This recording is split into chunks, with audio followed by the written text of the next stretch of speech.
روشنی ہر جگہ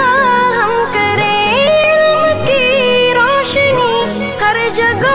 ہم کریں، اس کی تعمیر کا یوں صدا دم بھرے، اس کی تعمیر کا یوں صدا دم بھرے، رونق علم فن تو سلامت رہے، تو سلامت رہے، تو سلامت روشنی ہر جگہ ہم کریں، علم کی روشنی ہر جگہ ہم کریں، اس کی تعمیر کا یوں صدا دم بھرے، اس کی تعمیر کا یوں صدا دم بھرے، رونق علم فن تو سلامت رہے۔ کچھ احساسات اور خیالات آپ کے سامنے پیش کرنا چاہوں گا۔ سب سے پہلی بات یہ ہے کہ یہ جو عید قرباں اور عید الاضحیٰ ہے، یہ ہمارے لیے ایک عید کا موقع بھی ہے، اور حضرت ابراہیم علیہ السلام کی جو روایت اور لیگیسی رہی ہے،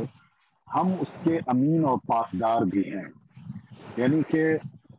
ہزاروں سالہ ایک ریتی، ایک رواج، ایک سنت جو ابو الانبیاء حضرت ابراہیم علیہ السلام کے ذریعے سے انسانیت کو ملی تھی، اور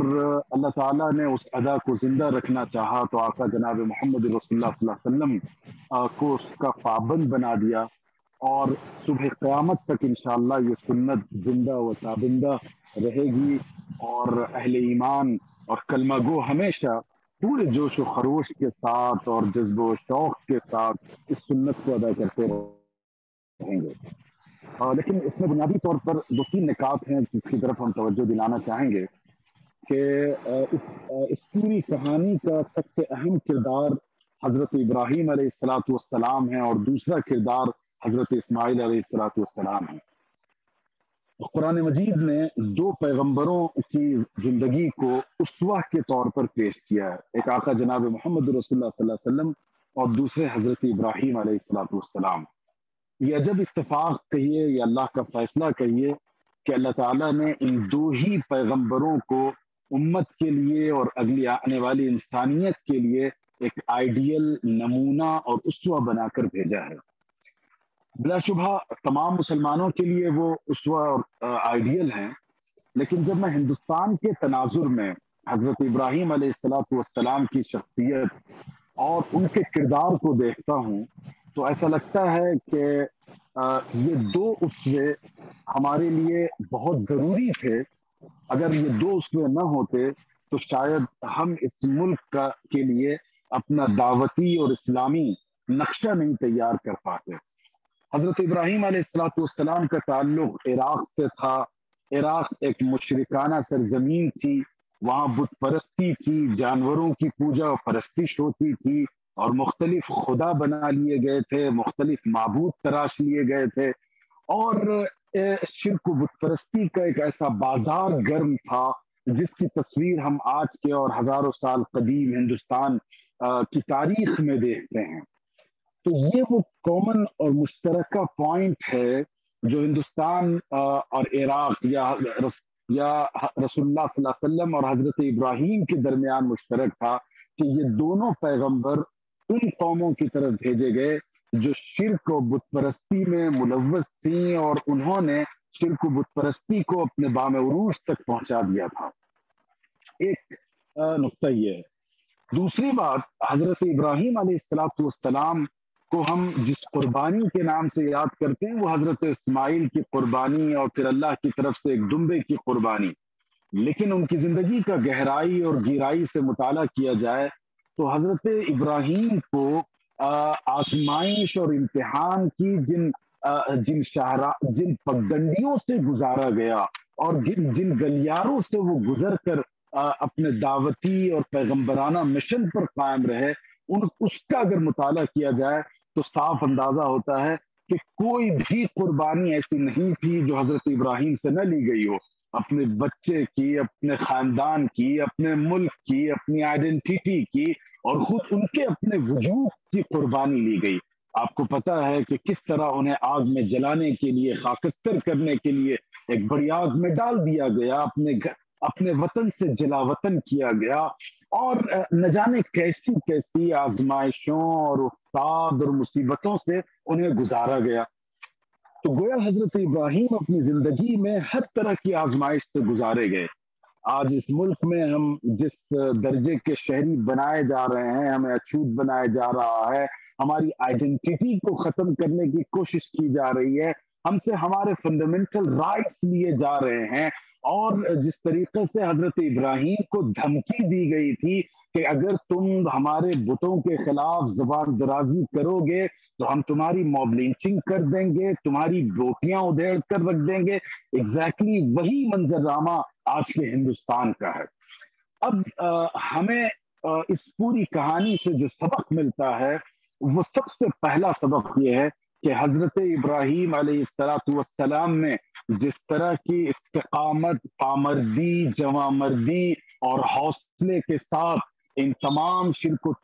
و کفر کے طوفانوں کا مقابلہ کیا، اور ان کے سامنے وہ سیسا پلائی ہوئی دیوار کی طرح کھڑے رہے اور توحید کی امانت کو اپنے سینے میں بسائے رکھا، اور ظالموں کے خلاف انہوں نے جو بن پڑتا تھا وہ کر دکھایا، لیکن اپنے ایمان کا، اپنی توحید کی امانت کا سودا نہیں کیا۔ یہی وہ پیغام ہے جس کا مطالبہ آج کا ہندوستان اور ہمارا ایمان ہم سے کرتا ہے، کہ اس ملک میں یہ جو مٹھی بھر کلمہ گو ہیں، اگر انہیں ہٹا دیا جائے تو پھر یہاں کروڑوں خدا ہیں، ان کی پرستش ہے، گمراہی ہے، تاریکی ہے، ظلم ہے، زیادتی ہے، ناانصافی ہے، نا برابری ہے، قتل و غارت گری ہے، نہ جانے کیسے کیسے جرائم اور کفر و الحاد اور سرکشی کا یہ ملک اڈا بنا ہوا ہے۔ لیکن جس چیز نے اس ملک کو ایک وقار و اعتبار دے رکھا ہے اور امید، مستقبل کے حوالے سے ایک امید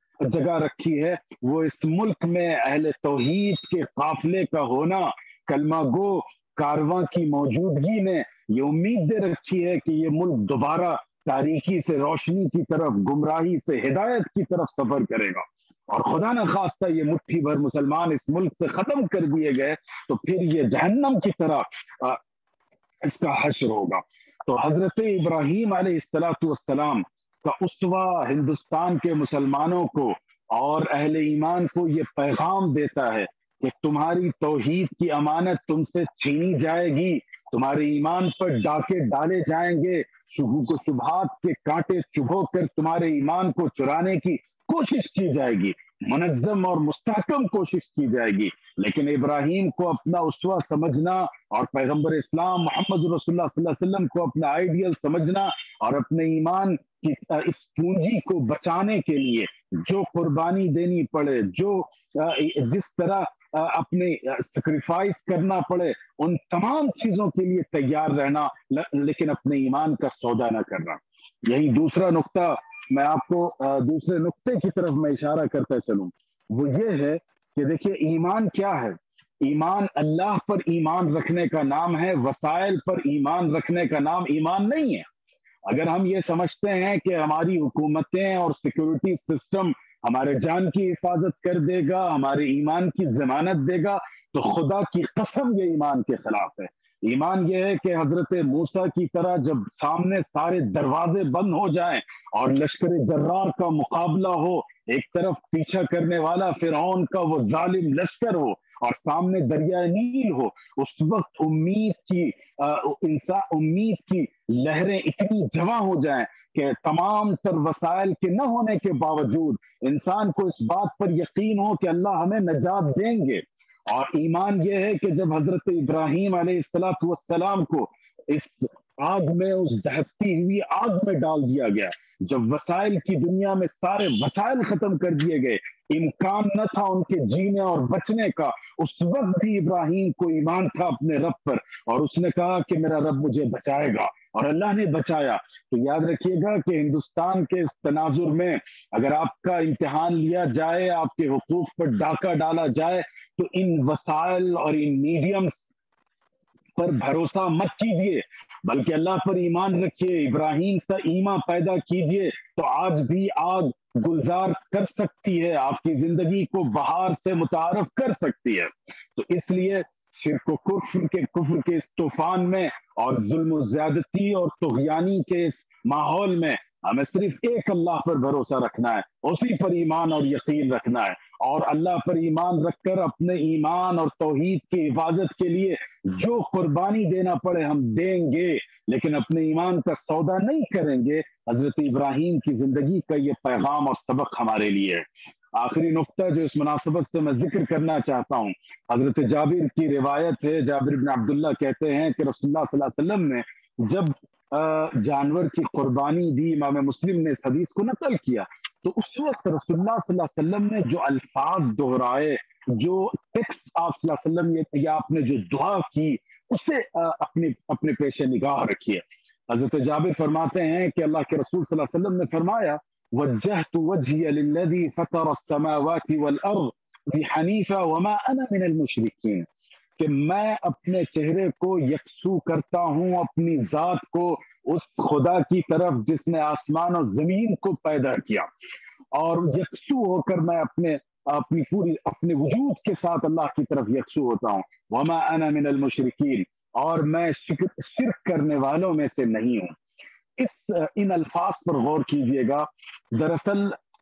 یہ جو شوشہ پیدا کیا جا رہا ہے کہ جانوروں کی قربانی کیوں دی جاتی ہے، اور ہم اپنے اس قربانی کے بجائے ہم صدقہ کر دیں، چیریٹی کر دیں، ڈونیشن کر دیں، خیرات کر دیں، اور اس کے ذریعے سے وہ مقصد حاصل کر لیا جائے۔ قرآن مجید کی یہ آیت اور اس مناسبت سے رسول اللہ صلی اللہ علیہ وسلم کا اس آیت کو پڑھنا ہمیں یہ پیغام دیتا ہے کہ رسول اللہ صلی اللہ علیہ وسلم نے جو قربانی کی ہے یہ ایک علامتی چیز تھی۔ یہ حقیقت میں جانور کی قربانی دینا مقصود نہیں تھا، بلکہ مقصود یہ تھا کہ انسان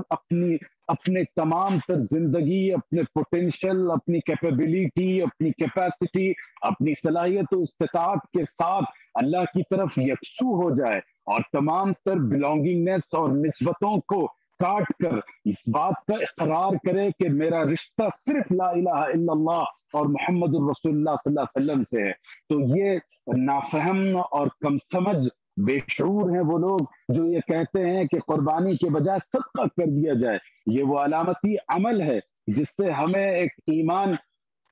کا، ہم سے ایک تجدید عہد لیا جاتا ہے، عہد و پیمان لیا جاتا ہے، ہم سے اوتھ لیا جاتا ہے کہ ہم بظاہر ایک جانور کی گردن پر چھری رکھ کر اللہ کے سامنے یہ عہد و پیمان کرتے ہیں کہ اے اللہ ہم صرف تیرے غلام ہیں، ہم صرف تیرے سلیو ہیں، اللہ کے سوا کسی کی غلامی کا پھندا اور توق ہم اپنی گردن میں نہیں ڈال سکتے، نہ کسی حکومت کا، نہ کسی اقتدار کا، نہ کسی انسٹیٹیوشن اور دستور اور قانون کا۔ ان الحکم الا للہ، اگر فیصلہ ہوگا، قانون ہوگا تو صرف اور صرف اللہ کا ہوگا۔ اور اس دعا میں اللہ کے رسول صلی اللہ علیہ وسلم نے ایک اور آیت شامل کی، اور وہ تھی قل ان صلاتی ونسکی ومحیایا ومماتی للہ رب العالمین۔ کہہ دیجئے، یاد رکھیے گا کہ قرآن میں 332 یا 32 مقامات پر قل کا لفظ استعمال کیا گیا ہے، اور اتنی آیتیں ہیں جن کا آغاز قل سے ہوتا ہے، ان میں 5 سورتیں ہیں جن کا آغاز ہی قل سے ہو رہا ہے۔ ان مقامات پر جب قل کہا جاتا ہے تو اس سے مراد رسول اللہ صلی اللہ علیہ وسلم سے تمثیلی طور پر کہلوایا جاتا ہے، لیکن اصل مخاطب اس امت کا ایک ایک فرد ہے۔ تو گویا مجھ سے، آپ سے اور ان تمام سننے والے پارٹیسپینٹ سے، اور اس کے علاوہ دنیا میں جتنے مسلمان ہیں، کلمہ گو ہیں، اہل ایمان ہیں، ان سب کو قرآن کی یہ آیت مخاطب کر کے انفرادی طور پر انڈیویجولی یہ مطالبہ کرتی ہے کہ اپنی زبان سے یہ عہد کرو اور پیمان کرو، ان صلاتی، بے شک میری تمام تر عبادتیں اور نماز، ونسکی، میری ہر طرح کی قربانی، چاہے وہ جان کی قربانی ہو، جانور کی ہو، مال کی ہو، وقت اور صلاحیت کی ہو، اور اس کے ساتھ ساتھ حیات و محیایا، اور میری زندگی، یعنی جس وقت سے ہم نے شعور سنبھالا، ہوش سنبھالا، اس وقت سے لے کر آخری سانس تک اس زندگی پر اگر کسی کا حق ہے، کسی کی اونرشپ ہے، کسی کی ملکیت ہے، تو وہ صرف اور صرف اللہ کی ہے۔ اور اس کے بعد قرآن نے یہ عہد بھی دلا دیا، وہ مماتی، اور میرا مرنا، یعنی اگر میری جان جائے گی، میں اپنے اس اسٹرگل میں اگر اپنی جان کا نذرانہ پیش کروں گا تو وہ چھوٹے مقاصد کے لیے نہیں ہوگا،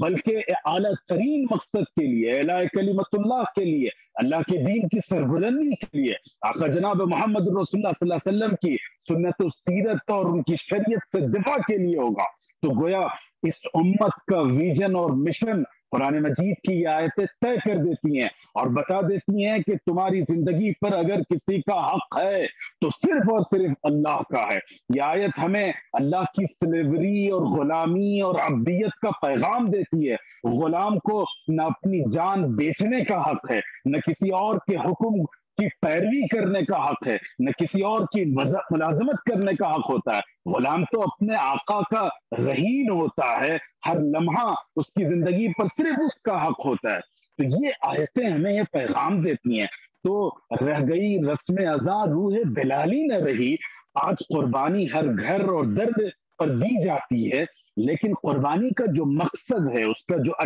جو انٹینشن ہے، ہم نے اسے فراموش کر دیا ہے۔ تو یاد رکھیے، اس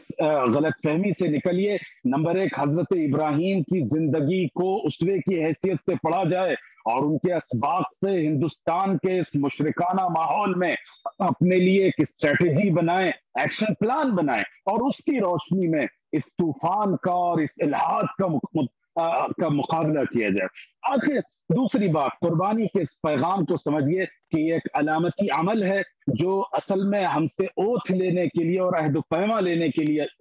انجام دیا جاتا ہے۔ آخری بات، حضرت ابراہیم نے جس طریقے سے اپنی قوم کو دعوت دی، جو لاجیکل ریزننگ کے ذریعے سے، پہلے کہا کہ یہ ستارہ میرا خدا ہے، پھر کہا کہ یہ چاند میرا خدا ہے، پھر کہا کہ سورج میرا خدا ہے، اور یہ حضرت ابراہیم نے ان کی عقلوں پر دستک دینے کے لیے اور ان کی ضمیر کو جھجوڑنے کے لیے اور ان کی بدھی کو کھرچنے کے لیے یہ تدبیر اختیار کی تھی کہ یہ میرا خدا، اور پھر کہا جو ڈوب جائے، جو ختم ہو جائے، جو فنا ہو جائے، وہ خدا نہیں ہو سکتا۔ یہ حضرت ابراہیم کا اسوہ ہمیں یہ پیغام دیتا ہے کہ اس ملک میں ہمیں نہ صرف توحید پر قائم رہنا ہے، بلکہ توحید کے پیغام کو ببانگ دہل اور پوری طاقت و قوت کے ساتھ اور پورے دبنگ انداز میں انسانیت تک پہنچانا ہے۔ جب سورج نکلے گا تو روشنی ہوگی، سورج کی روشنی کو چادروں سے، غلاف سے ڈھانکا نہیں جا سکتا۔ تو جب اسلام کی توحید کی روشنی آئے گی تو تاریکی کو، کفر و شرک کی ظلمتوں کو اپنا دامن سمیٹنا پڑے گا۔ تو آج اس ملک میں جو دعوتی چیلنج ہے کہ جو لوگ دعوتی میدان میں ایکٹیو ہیں ان پر قانونی شکنجہ کسا جا رہا ہے تاکہ وہ توحید کے پیغام کو لے کر ڈر جائیں، خوف و ہراس کے شکار ہو جائیں۔ یاد رکھیے گا کہ توحید ایک طاقت کا نام ہے، ایک توانائی کا نام ہے۔ وہ طاقت جو حضرت موسیٰ کو فرعون کے لشکر کے سامنے تنہا اور نہتہ سینہ سپر کر دے، وہ طاقت جو حضرت ابراہیم کو ایک پورے کفر و شرک کے حکومت کے خلاف کھڑا کر دے، وہ طاقت جو ابو ذر غفاری کے اندر وہ حوصلہ اور جذبہ پیدا کر دے کہ وہ مکہ کی وادیوں میں کافروں کو اور مشرکوں کو للکار کر کہیں لا الہ الا اللہ، اللہ کے سوا کوئی معبود نہیں ہے، نہ تمہارے معبود صحیح ہیں، یہ سب جھوٹے معبود ہیں۔ تو توحید کے ساتھ طاقت آنی چاہیے، بلندی آنی چاہیے، روشنی آنی چاہیے۔ توحید کی روشنی کو چھپایا نہیں جا سکتا۔ تو حضرت ابراہیم کی زندگی سے یہ پیغام ملتا ہے آج کی دنیا میں، جو آج کی کمیونیکیشن اسکل ہے، آج کی جو ٹرمینالوجیز اور مصطلحات ہیں، آج کا وے آف کمیونیکیشن ہے، اس کو استعمال کر کے، سائنٹیفک اپروچ کو استعمال کر کے ہم آج کی دنیا کے سامنے توحید کا پیغام رکھیں اور دنیا کے سامنے واضح کر دیں ایک اللہ کے سوا کوئی معبود نہیں، لا الہ الا اللہ محمد رسول اللہ صلی اللہ علیہ وسلم۔ یہ وہ اصل پیغام ہے جو ہمیں حضرت ابراہیم کی یہ سنت عطا کرتی ہے، اور شاید اسی پیغام کو زندہ و تابندہ رکھنے کے لیے آقا جناب محمد رسول اللہ صلی اللہ علیہ وسلم کے ذریعے اس سنت کو صبح قیامت تک زندہ رکھ دیا گیا۔ هذا وصلی اللہ علی سیدنا محمد وبارک وسلم، الحمد للہ رب العالمین۔